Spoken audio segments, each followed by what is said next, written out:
So picture this, my family decided to have one of those classic summer picnics, you know, the kind with plaid blankets, a cooler full of lemonade, and sandwiches that somehow still manage to get sandy despite being miles from the beach.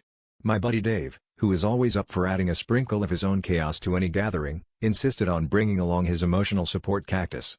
Yeah, you read that right, a cactus. He swears it helps him with stress. I guess it's the whole prickly on the outside, soft on the inside metaphor, but honestly, who knows with Dave?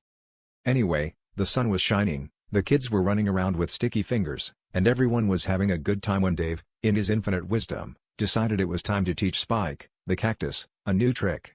"Fetch," he shouted, tossing a stick across the yard with the enthusiasm of a golden retriever owner. We all just kind of stared, not sure whether to laugh or call for help. But Dave was undeterred. He kept at it, convinced that Spike just needed the right motivation. It was like watching a bizarre episode of a nature documentary, narrated by someone who'd clearly lost the plot. As the afternoon wore on, the scene devolved into something out of a slapstick comedy. Dave was darting around the yard, stick in hand, while Spike, being a cactus, remained firmly rooted to the picnic table. Meanwhile, the rest of us were doubled over with laughter, tears streaming down our faces as we watched Dave insist on his little game of fetch.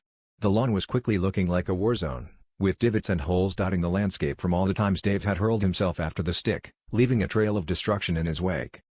Finally, as the sun began to dip below the horizon, Dave plopped down next to Spike, panting and covered in grass stains, a proud grin on his face.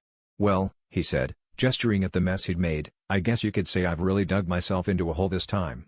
That was it, the punchline, the culmination of a day filled with absurdity and laughter. We all groaned and applauded, Dave's antics providing the perfect, if unexpected, entertainment for our family picnic.